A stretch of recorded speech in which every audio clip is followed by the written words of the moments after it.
What is up, FasCat Nation? It's Big Cat here, and today we are talking about a gravel training simulation rides.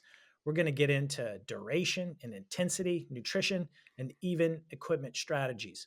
These rides are designed to mimic the physical, mental, and logistical demands of your actual gravel events.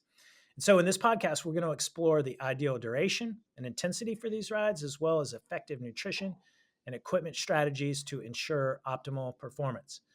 As mentioned, the three key elements of these simulation rides are duration and intensity, nutrition, and equipment. Coach Jake, how are you, sir? How long should these gravel simulation rides be? Same duration as your expected finishing time. Right on. Andrew, what's the exception? The exception is races like Unbound 200 or other super long events. That is right. Welcome to the pod, fellas. Coaches Jake and Andrew in the house. Welcome. Thank you. Yes, listeners, we got a great podcast for you today. And before we do, I want to take you back to your elementary school. Maybe you did a school play. We were just talking about before we went on the air whether it was optional or not. And for me, it was not optional. And you did the school play, and the day before, or 2 days before, your teachers would have a dress rehearsal, and you'd go up onto the school auditorium stage. You put on your costumes, you'd stand in the right places, you'd use all the props, you said the lines. There was lights and the musics, and the teachers were in the front row. Does this sound familiar? Am I dating myself? Do they still do dress rehearsals in elementary school? Coach Jake says yes, because his kids are doing them. But in any case, you did everything in that dress rehearsal just like you were going to do in the real show. And that's how we want you to approach these gravel simulation rides. Practice how you want to play. And everyone, that includes riding as hard and as long as you're going to in your race, over terrain as close as you can find to the race course, in temperatures as hot or as cold as you will face in the race. And you want to set your bike up exactly like you're going to race it on race day. And that includes tires and tire pressure and bars and saddle and shoes and cleats, everything. This gravel simulation, it's not a workout. It's a rehearsal, and it's about much more than a long hard ride. It's a complete dress rehearsal, so you can flush out any chinks in your preparation, so that you find out on these rides not during the race, and on game day.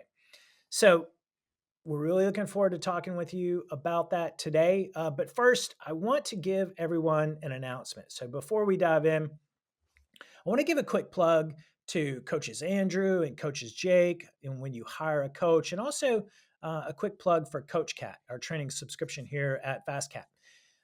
Everyone knows this is an ad-free podcast, except for us promoting how we can help you achieve your goals by teaching you how to train smarter. And when you're tackling a big challenge like a gravel race, there's no time to waste. You got a limited amount of time. You need to make sure you're doing everything right. And you could go out and try to figure it out on your own and make a bunch of mistakes and take 3, 4, 5 years to figure it all out. Or you could hire us and we'll tell you how to do it right the first time and improve your performance. And so, Coach Cat, in our coaching, we give you 20 years of coaching experience in training and nutrition, recovery, and race prep, all in one flexible, fun, personalized plan. And it isn't just theory either, because we've been out there racing too. Coach Andrew won the Steamboat Blue course in 2023, and I won the Amateur Crusher and the Tusher a little bit too long ago for me to even mention, but I did win. And we know what it takes, and we've built that experience into our training solutions here at FasCat. And whether you're working with us one-on-one or subscribing to CoachCat, we share what really works for you. We'll prevent you from wasting time on what doesn't, and therefore, to get you started, every free trial and every coaching begins with a video or a coaching call consultation. So, what are you waiting for? The finish line isn't going to pedal itself. You can build a custom gravel training plan for free, no credit card required, at fastcatcoaching.com/app. Start today, and you could be talking with us tomorrow Or you can hire coaches Jake and Andrew and any of the other FasCat coaches in a similar way and get a custom personalized plan, have your data review, have them monitoring your training, and then talk to them frequently. So give it a consider. That's how you can support the podcast. And without further ado, let's get into it. Jake, Andrew, are you guys ready? Ready to go. All Ready? right. So listeners, let's just talk that the gravel race you're going to do is going to take 5 hours. Let's use that as the example duration so that we're not, I know gravel races, they can be, in New England, they're short and fast. Unbound obviously is going to be like an all day event, but let's just use 5 hours as a talking point. How many of these rides should you do, Jake? At least three, typically 2 to 8 weeks out from your event. Yeah. Andrew, how hard should you ride on these? Well, I think the most important element to emphasize is that you have to start really hard because that's how these gravel races are going to go. So I think the way that you program this, Frank, is with 5 minutes of VO2 near the start. So that's a Mhm. good starting point. But the intensity is going to be progressive. So we're going to start with making sure that we're comfortable with the duration first, and then we're going to layer in intensity as these rides go on, primarily focusing, if it's a 5 hour event, on sweet spot. Yeah, yeah.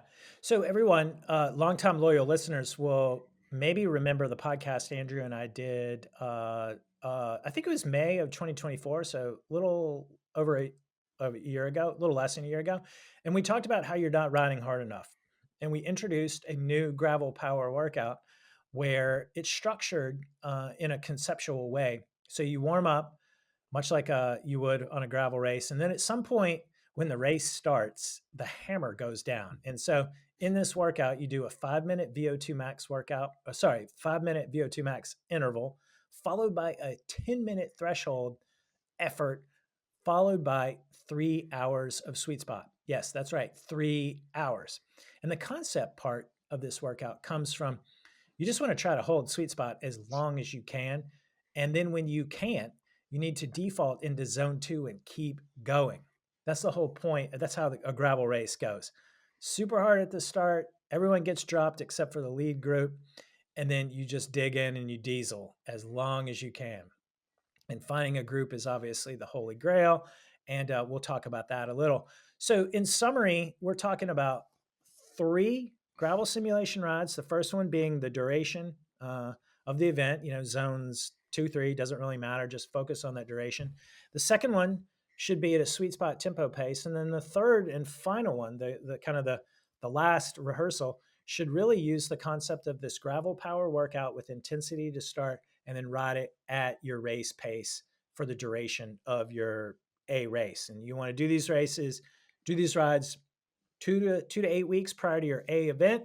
We got that gravel power simulation workout in the CoachCat library. Our coaches also tend to prescribe it to the athletes they coach. If you want to not Google, if you want to search gravel power in the workout library, it'll pop right up. You can apply it to your plan and execute it.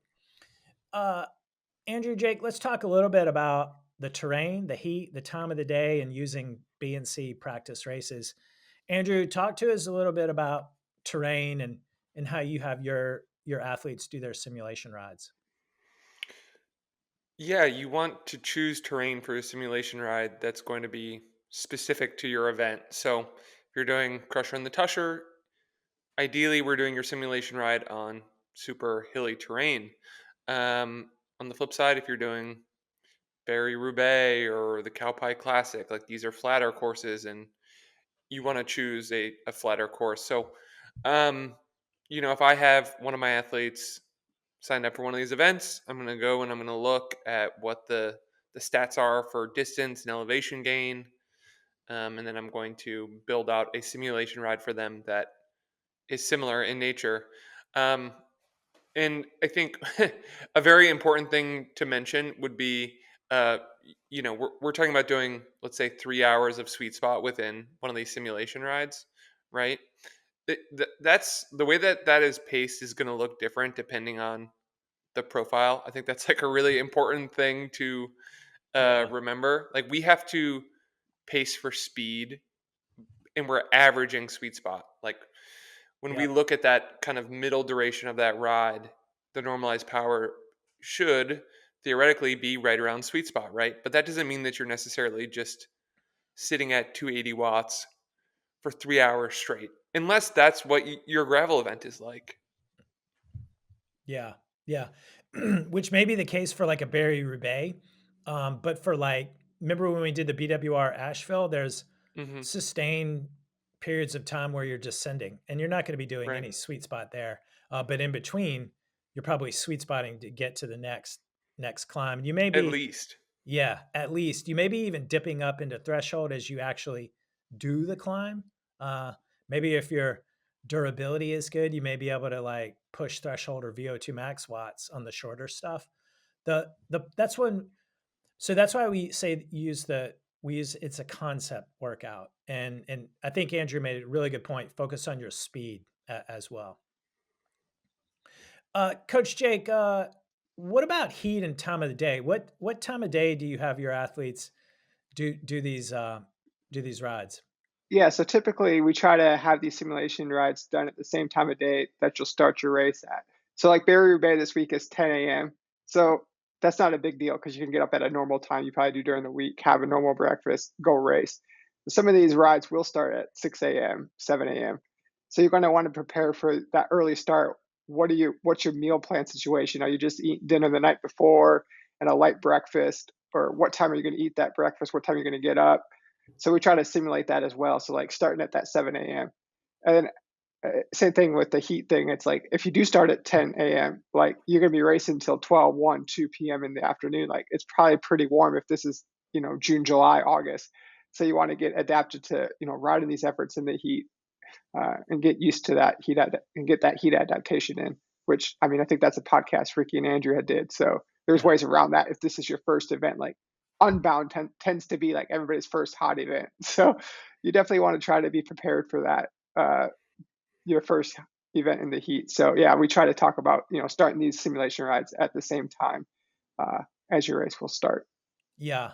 Yeah, you mentioned a really good point about the early morning start in nutrition. And we're going to talk about your nutrition during these rides as a part of the simulation. But by starting early in the day, that forces you to use your meals the day before and your what you eat the morning of these simulation rides. That's part of the rehearsal. That's part of the simulation. So, if you have a 6, 7 a.m. start, you probably don't have time in the morning to have a full breakfast. So, dinner the night before is your essentially your race meal, rich in carbohydrate, low in fiber. And then in the morning, say it's 4 or 5 a.m., you have time for like a light breakfast, maybe an energy bar, maybe a quick bowl of oats, yogurt, granola, banana, something like that, something quick and light because you probably don't feel like eating, but you also really don't have time to fill up your stomach when you're going to be racing so soon. So you want to actually practice that because if something upsets your stomach or that, at least now you've flushed this out, you've identified it, and you won't make that same mistake again on race day. The the second comment about heat is really, really important.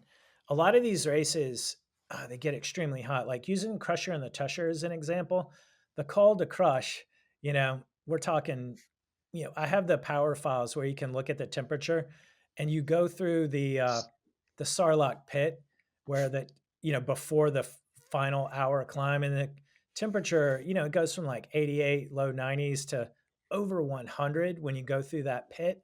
And then you hit an hour long climb and it's like high 90s and it saps your watts. It's really you got to like practice mentally how to get through that. And so when I would do my Crusher and the Tusher rides, simulation rides in Boulder, I would make sure I did them up Magnolia, and I made sure I hit Magnolia after 10:30, 11 a.m.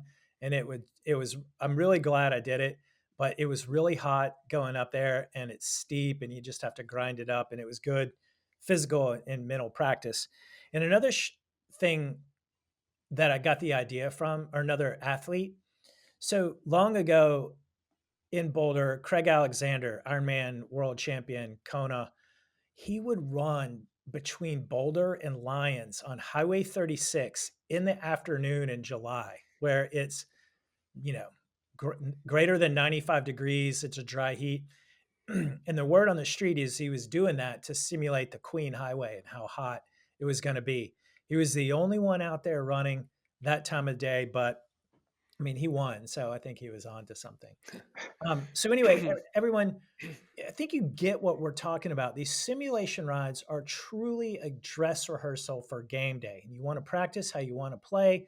And the more accurate you can make these, the better prepared you are going to be on race day. And also, when you knock these out of the park in your training, guess what? That's going to give you a lot of confidence going forward that you can do it on race day. And so by then, it's just like a matter of executing. You already know you can ride that long. You already know you can ride that hard that long, and you already know your nutrition plan. It's like now you just have a blueprint, and you just go out there and you do your thing, and it's almost become second nature.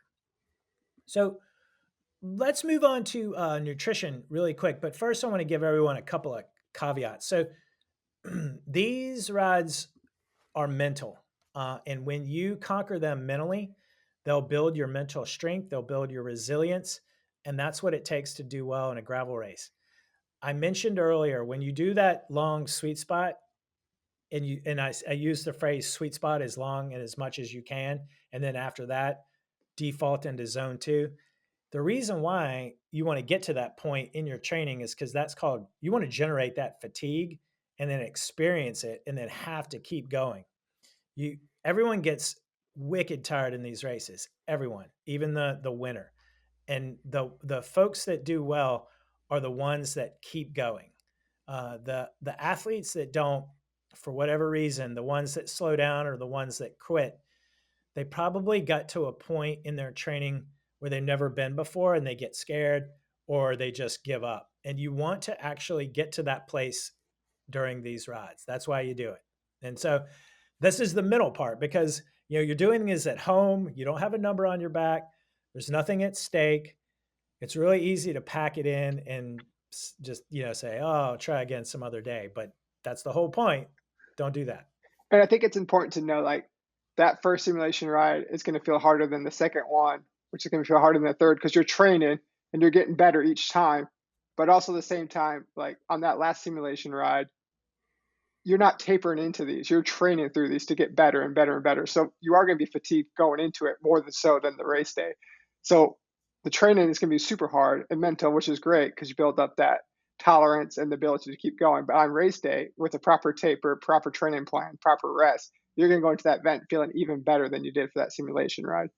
So don't be discouraged when the simulation rides feel so hard. Like, I'll never be able to do this. Like Frank says, that motivation of the number, the other people being there, everything just usually aligns so much better come race day than the day of the simulation ride. Yeah, 100%. I think it's okay to fail during these rides. It's a great point to get to because then you know your limit, you know why you failed, whether it's nutrition or physically, or maybe, I've had people, had athletes like break their chain. It's like, okay, we need a new chain. You've really flush out the kinks. So we'll talk about nutrition and equipment here in a second, but really, the failure or just getting to the point of extreme fatigue on these rides is part of the training. So, don't quit, don't make excuses, just finish them out. And this is also the reason why you don't do these the weekend before the race. You got to allow time to recover for them, and allow time for you to maybe do them again if you need to in order to figure out and fix what you flushed out in the ride. Coach Andrew, do you have anything to add to that? Yes. Um, I think like a different way to approach this would be just to lock into a specific RPE and just keep it there. Right? Like that's really actually how you're pacing this. So if I was approaching one of these simulation rides, for me, sweet spot is like a 7 out of 10 RPE. Um, just keep holding 7 out of 10 for the whole time. Yeah. and your power eventually is going to go down for that same RPE. So I wouldn't really think about this in terms of like, okay, I'm going to do sweet spot and then I'm going to transition to zone 2. I Hmm. would just keep doing 7 out of 10 RPE, and then in the post-mortem you can kind of delineate at what point that RPE decoupled from sweet spot power, and then the goal for the subsequent session would be to extend that point out further, right? Hmm. Um, so, we've talked about this on a previous podcast, Frank, but the goal would be to do, nearly the whole duration. You know, let's say if it's really long, maybe above 80%. If it's on the shorter end, like 5 hours, maybe 85, 90% for that Hmm. duration. I mean, there's sort of a theoretical max to this, unless your FTP is set wrong. But Yeah. I really yeah, like that. And it reminds me of talking with Pete Stetna and Ian Boswell and looking at their power file from the Unbound 200. Go back and listeners, go back and listen to the podcast I recorded with Ian after he won Unbound 200. Homeboy was doing less than 200 watts in the final 2 hours of the race. And RPE was, you guessed it, 7 to 8 that crept up to 9 to 10 by the sure. by the end. And I think that's really really important to understand. This is not an erg mode workout at all. Obviously, this is what we mean by concept workout. But set the target, and then use RP. You can use heart rate too. Um, but yeah, really try to and then maximize your speed for this as well. If you need to take a little break for 1 to 2 minutes, like on a downhill, and you have good speed and you can just kind of coast a little bit, that really helps a lot. So I like that point a lot. All right, everyone, let's talk about nutrition.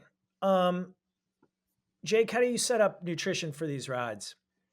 Yeah, so I think we all have heard these podcasts and talk about people talking about 70 to 90 grams of carbohydrates per hour. So, I mean, if you're not used to obviously 90, we use these simulation rides and we're like, okay, let's start at 50 to 60.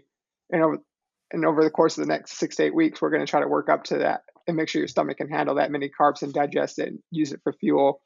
So we talk about uh, using 60 to 90 grams of carbohydrates. And then we talk about like what kind of carbohydrates. Are we getting this through drink mixes? Are we getting this through gels, through bars?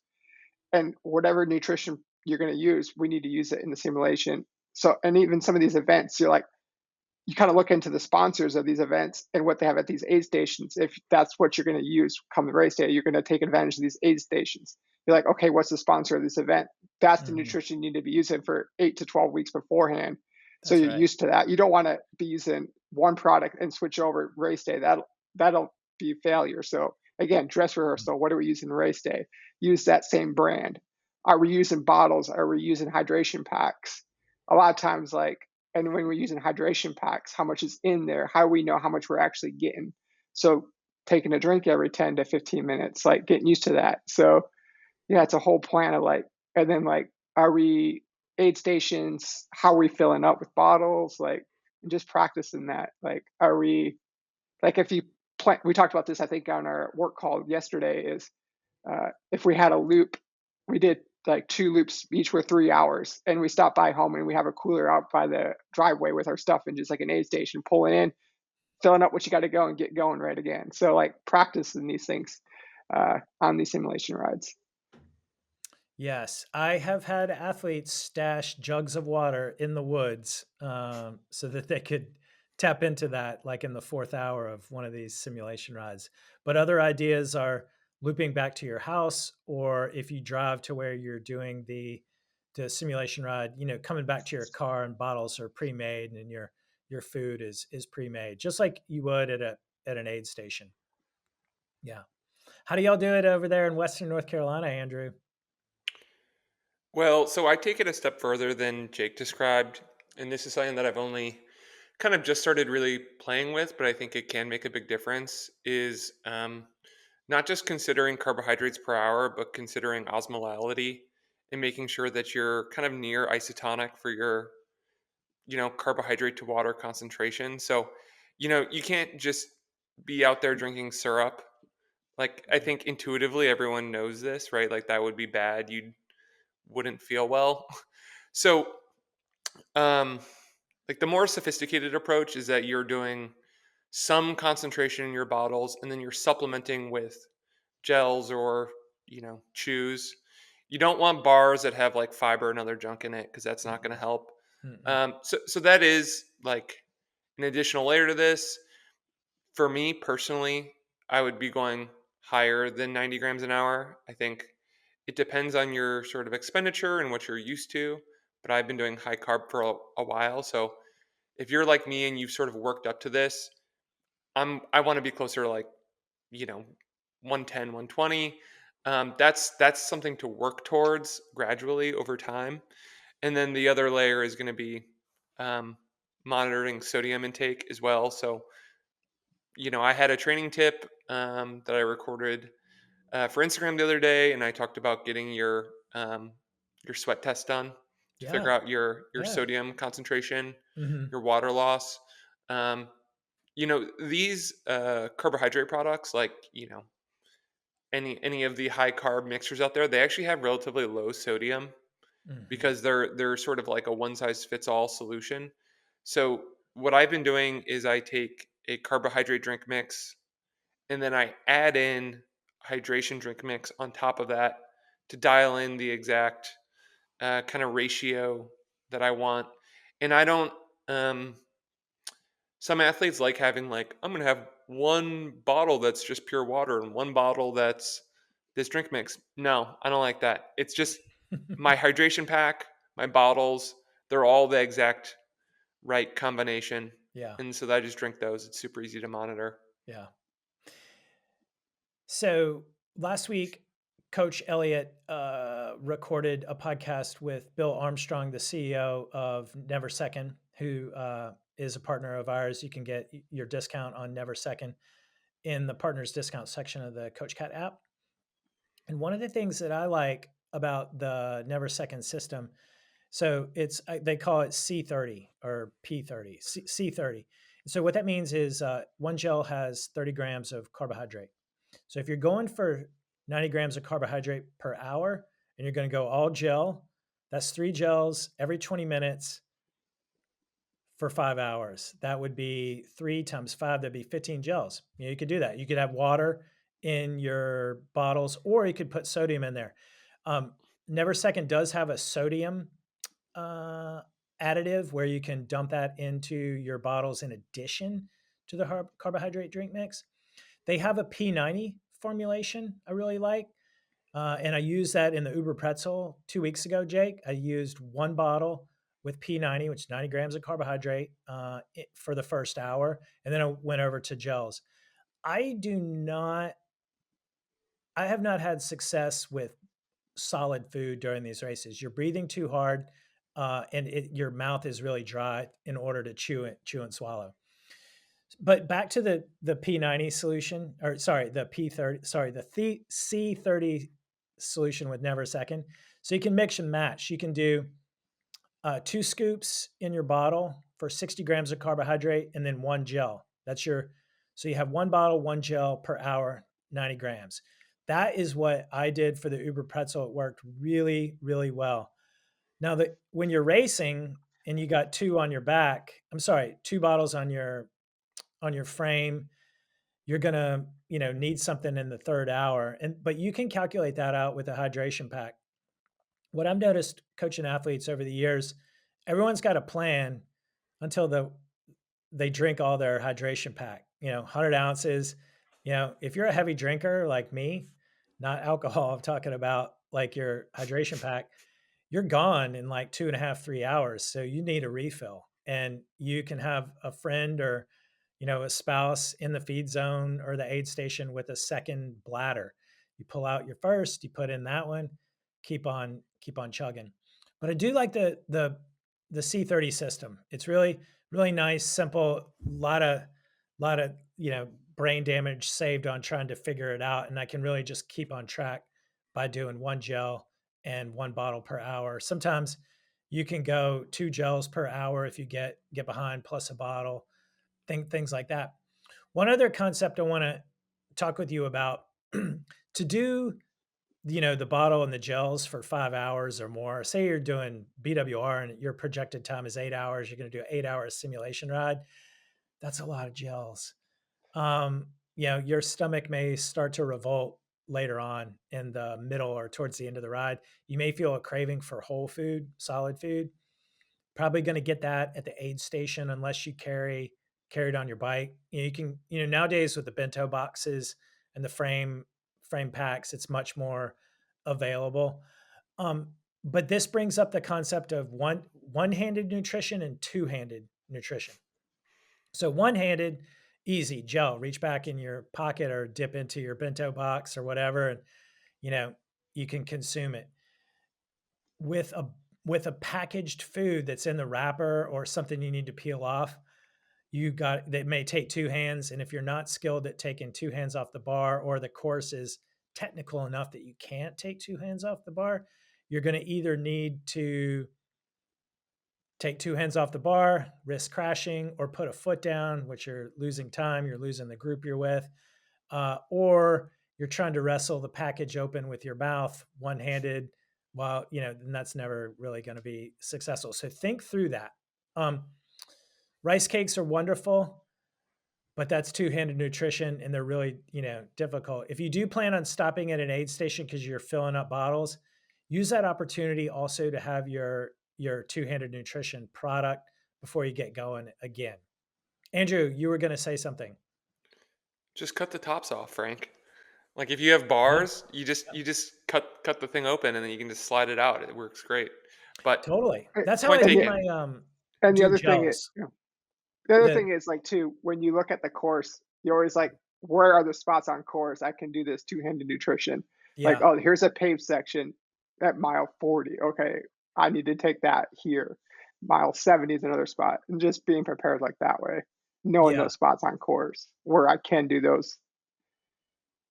yeah. I mean, I think that's a really good point. Some people, uh, aren't really adept at taking both hands off the bars, and so it's a tall ask. But I do like to recommend you pre-cut any like blocks or packages beforehand. You can dip into those. A lot of people would just take the blocks out of the package and put it in the box, and it gets dirty or dusty, but whatever. Not recommended. Um, but yeah, like if you're bringing a sandwich or a rice cake or something, you also need to bring a plan of how you're going to eat that. Whether it's one-handed or putting a foot down or eating that at the aid station. That's a primary point. True false.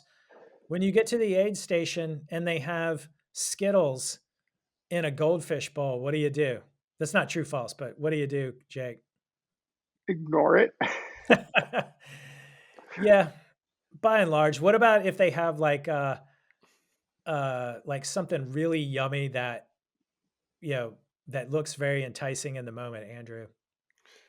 It depends on what macronutrient it is.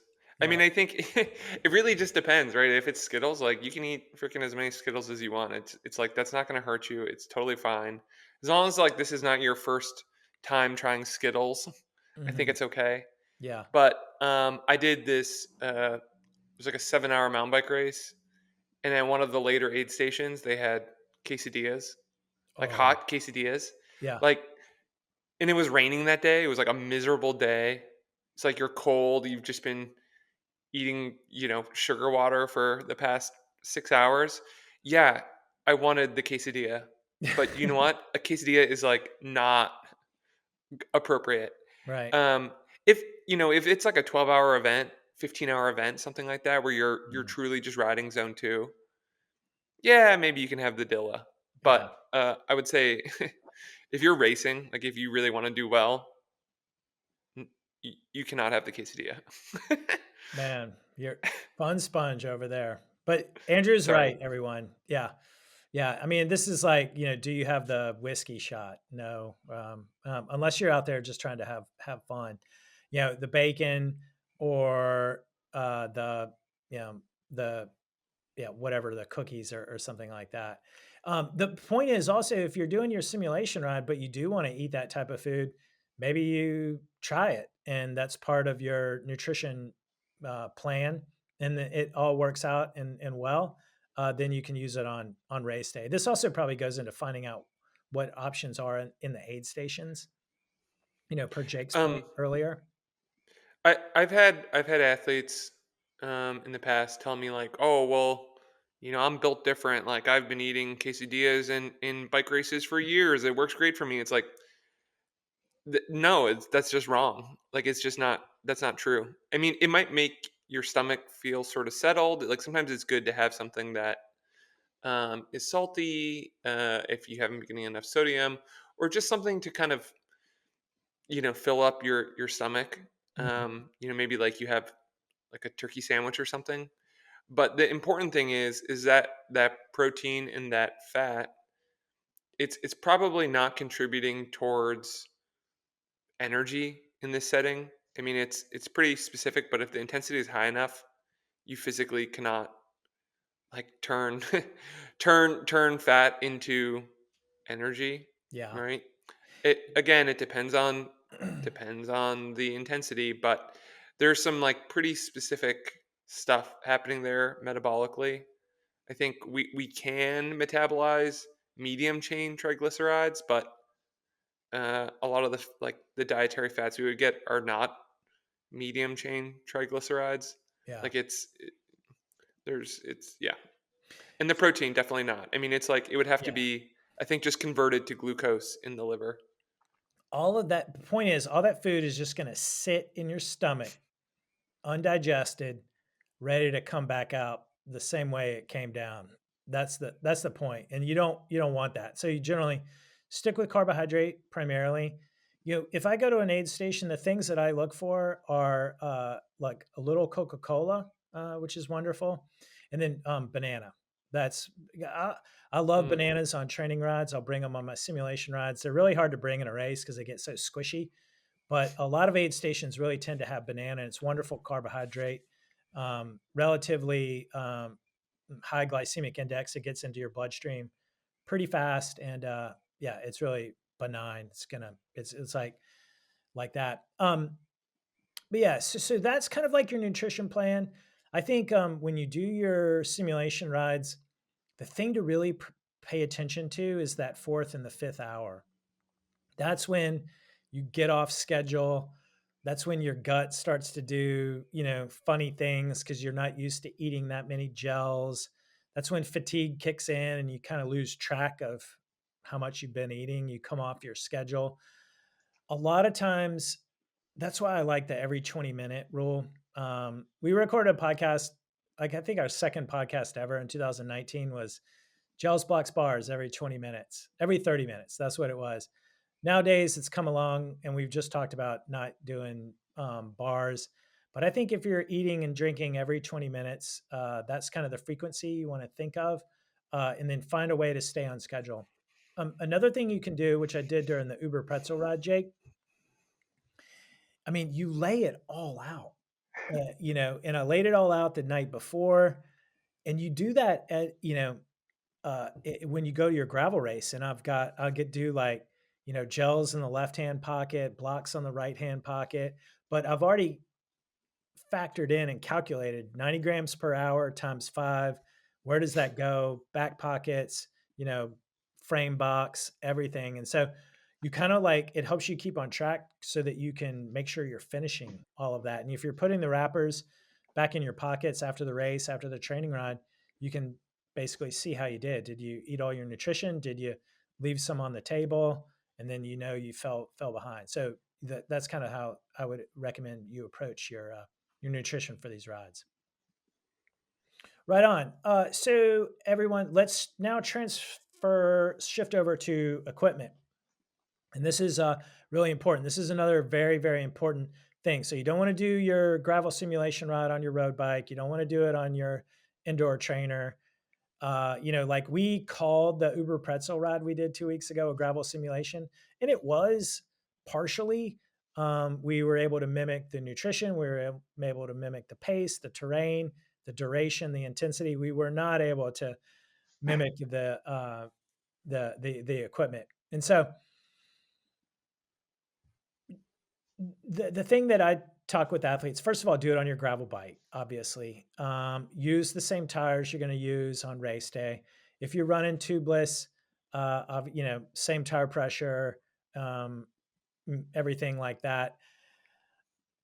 I like to tell athletes, do all your upgrades and get your race bike set like 2 months before the A event. Like, don't be like, getting a new bike 2 weeks before the event, or changing out your saddle, or having to do new cleats or new handlebar, all that stuff. That's just going to introduce a lot of things you need to fix at the last moment, or issues that may manifest itself on race day. So take that care of that in advance. But then on your simulation rides, you're putting your bike through the paces. And what we mean is ride that thing hard. If I've seen bolts fall off, chains snap, wheels crack, all sorts of things that go wrong with the bike. Go ahead and get it to fail in these rides so that everything is money on game day. Now, Andrew is over here thinking, don't like hurt yourself, but you know what we mean. Like, but yeah, ride it hard, and if you can ride it over rough terrain and mimic and get a sidewall flat or flat, guess what? That's great practice. You should have your CO2s, your Dyna plugs, your way of repairing that, and see if you can repair it in 5 minutes or less. If it takes you 20 minutes, guess what you have to work on?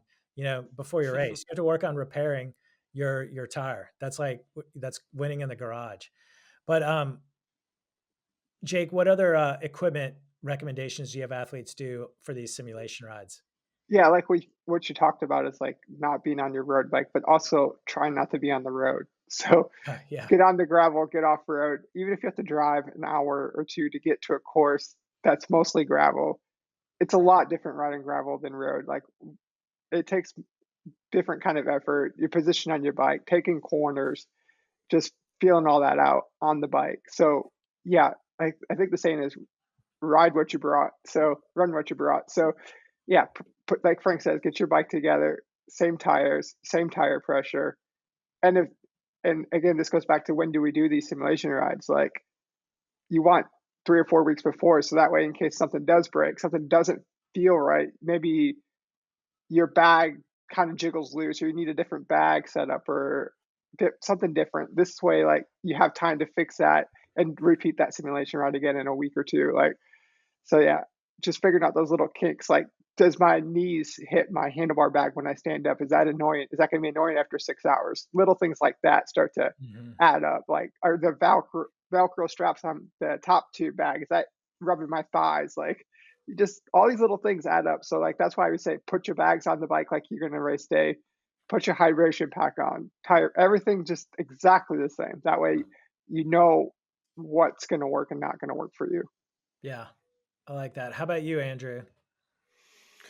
Yeah, I think those are all good points, and I think we've really covered most of it. I think one thing to bear in mind, and this goes back to what Frank was saying about riding hard, riding aggressive in these situations, is that when you're riding on your own, you can choose your own line. You can like look out for like the big baby head chunk Mhm. of gravel out there, or like the rut.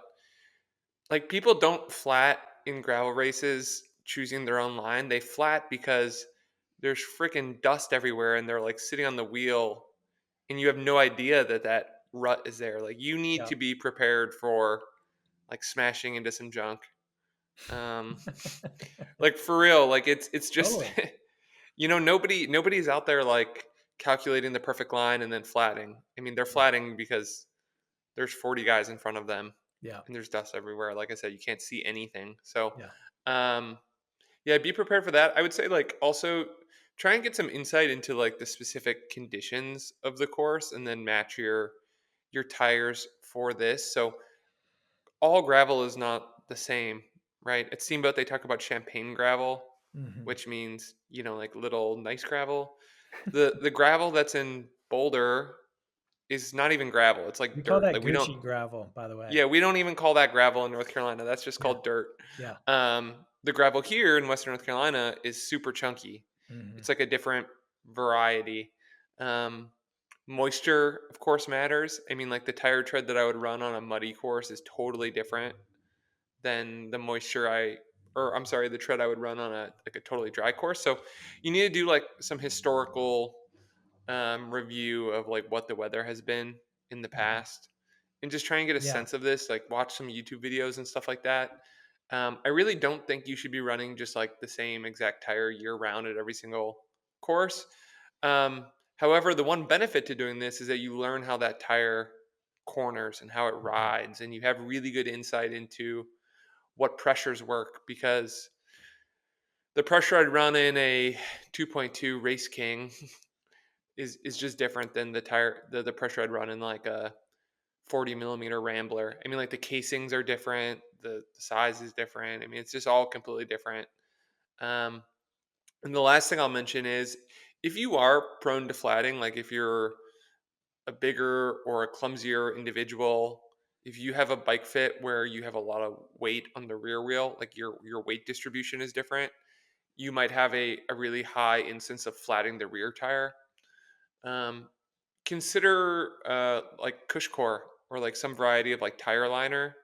It is heavier, but they're extremely popular in mountain biking, and they're popular for a reason. So that's like an insurance policy. Mhm. And if you just like flat tires all day long, um, one, probably work on your handling. Two, maybe more pressure, bigger tires, but also tire liner. Yeah. Yeah, yeah.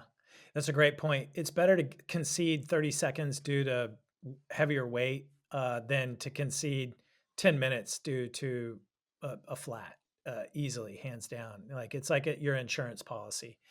Um, yeah, those are really good points. I think like this just goes to the point, like when you do your simulation ride, even if the terrain where you're going to do it doesn't call for the tire you're going to do it in on race day, go ahead and use that tire anyway because you want to put it through its paces and make sure it rides right, corners the same way. Yeah, that I think that's really really important. Trying to flat, you don't like have to try to, but the line of sight thing is super real. When you get in the gravel race, you're trying to draft, you can't choose the line. This is why choosing a bigger, like heavier tread that gives you a little bit of insurance when you do bash into a rock or can't see something that you would easily adjust for riding on your own. Really, really good point. So this brings up a point and another facet we're going to talk about. When you're doing these simulation rides, should you do them by yourself or should you do them with a group?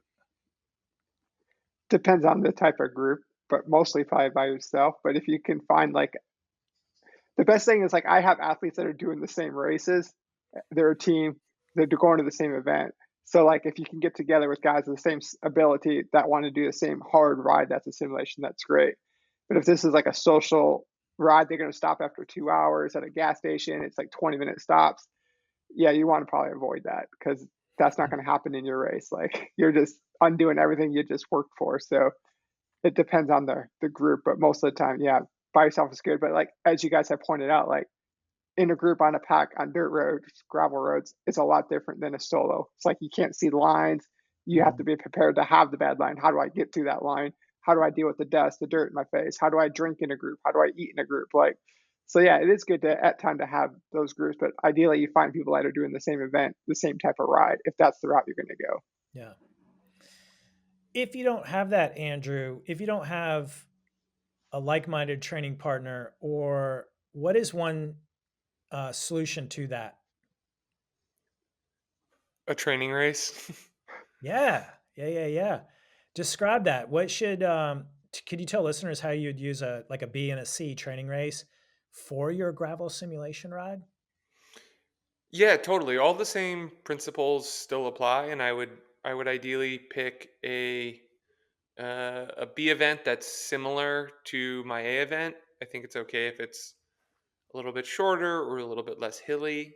In fact, I think that that would maybe even be preferred, kind of depending on like where this is within the schedule, right? I think I don't know if we've mentioned this yet, but your simulation rides should be progressive, right? So we're starting with duration, then we're adding in intensity, and we're getting closer and closer to being able to do the full race duration at our target intensity. So, um, for example, if you're doing Unbound, there's an event called Flint Hills Gravel. It's like a month out, a month and a Mhm. half out, right, from Unbound. You can get like really pretty specific, and that's going to be super, super helpful because you're going to start to learn the terrain. Um, Mhm. and it's just going to be more event specific, so better practice. Um, yeah, and something that I might even encourage some of my athletes to do, I guess, depending on sort of what their bias is maybe like go extra hard in your B race. Like maybe go even harder than you think you would normally pace an event like this, Yeah. Yeah. just to find that limit. Yeah. Because not everybody necessarily rides to 100% of their fitness potential.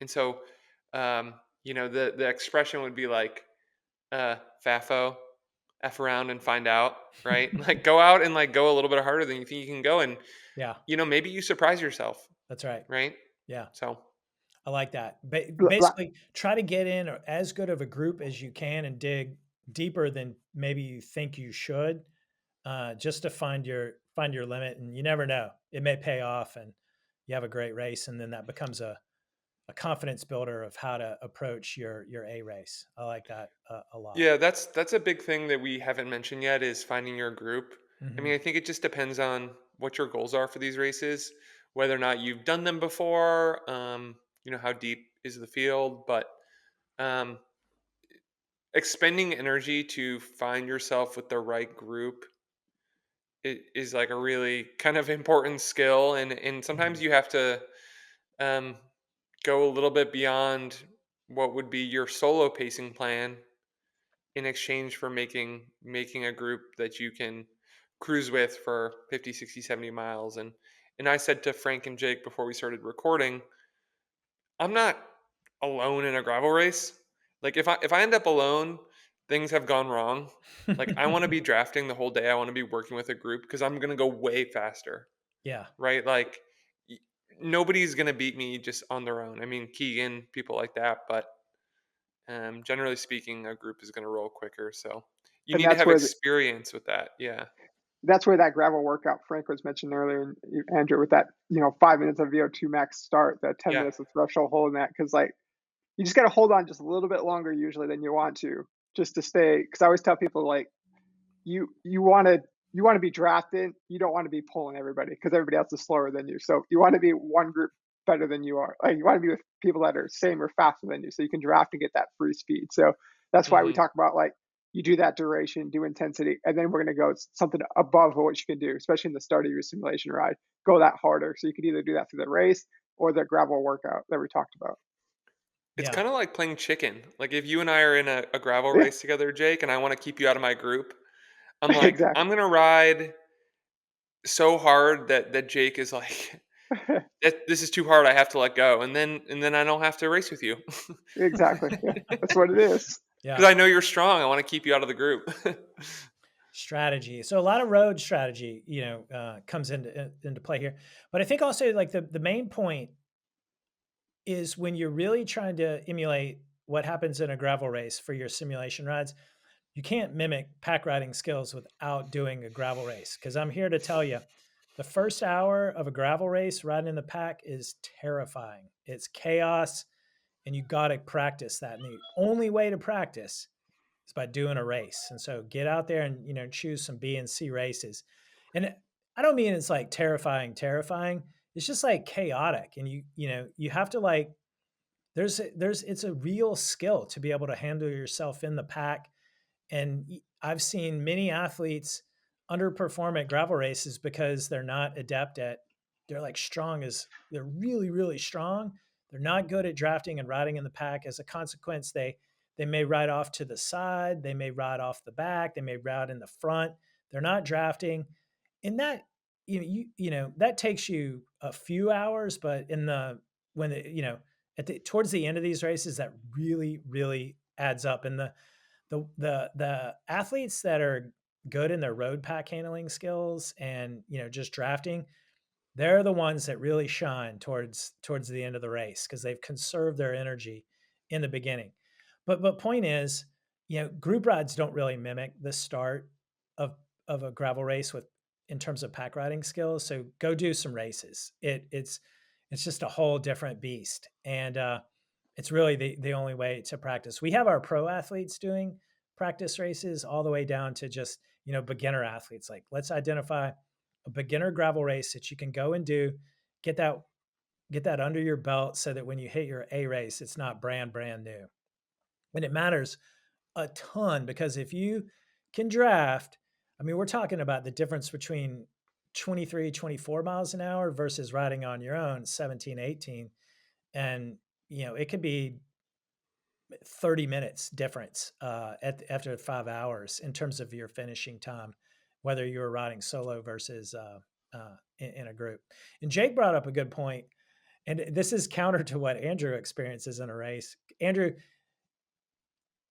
I have never finished a gravel race without having ridden by myself at some point because I'm older, I'm slower, I'm not quite as good. And generally, the way a gravel race goes for me is, go super hard at the beginning, try to stay in the group. You're balancing out, digging deep, and getting in that group versus conserving your energy and not coming undone. It's a total art. I've done it. I've done it wrong, and I've done it right. And you learn each time you do it. But at some point, I wind up by myself, and you diesel it out, and then depending on the race, like BWR Asheville, solo effort for the last 3-4 hours for me. I was riding in a pack before then, and then we just got detonated. But like Steamboat, riding in a pack the whole time, which is wonderful. And that's a very fast course. And gosh, if I had to ride that by myself, that'd be bad, bad, bad. I'm trying to think. So the Crusher and the Tusher generally finish by yourself. It's such a difficult course. So a lot of the times, whether you ride in a pack or finish solo, it kind of depends on the difficulty of the course. A BWR San Diego, it's going to completely detonate, but then you may like regroup, into little micro groups towards the end, and that's also extremely nice because you get like what Jake's saying, you get a draft, you get to kind of rest a bit, and it helps you achieve a higher average speed towards the end.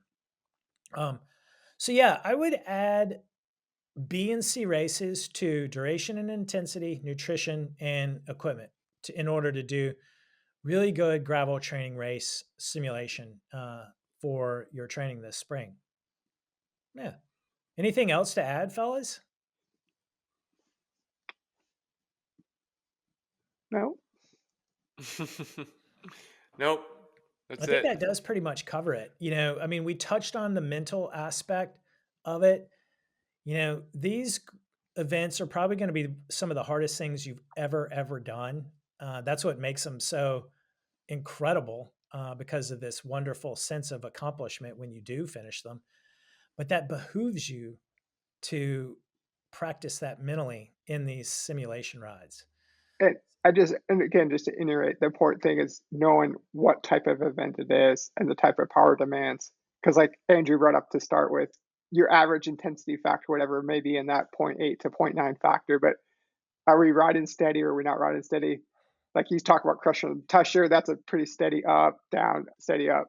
You do something like Dust Bowl 100, you have like 200 corners or like in 100 miles. So you're constantly accelerating hard. So a lot more burst, a lot more acceleration. So like just knowing the different type, that event and the power demands of that event is what you want to do in these simulation rides. You don't just want to ride, like you say, erg motor on the trainer steady. Like it's, unless that's what your event is. So really know what that event is. Look at previous editions, look at power files, like ask a coach, ask CoachCat. They'll know. So Yeah. An erg mode gravel race. That sounds like HELL. Yeah. So everyone, Coach Jake made a really nice point there. If you want help with your gravel training, hire us. We'll help you do everything right the first time. We'll prevent you from making the mistakes that we know from experience, and we'll share that with you, and we'll help you have a really wonderful, fast, fun, and extremely good first gravel race experience. And if hiring a coach is a little more than you want to bite off, consider hiring CoachCat. And we do include a complimentary coaching call with either way. And we're here to help you along the way with your data, with a training plan, and with the support. Obviously, also nutrition and equipment recommendations. I mean, this entire podcast is kind of complimentary to that as well. So thanks a lot for listening. Thanks to coaches Jake and Andrew for being on the pod. Everyone get out there, do your simulation rides, work hard, ride fast, have fun. And as always, remember to FTFP. Thanks for listening, everyone. And we'll be back next week. See ya. Thanks.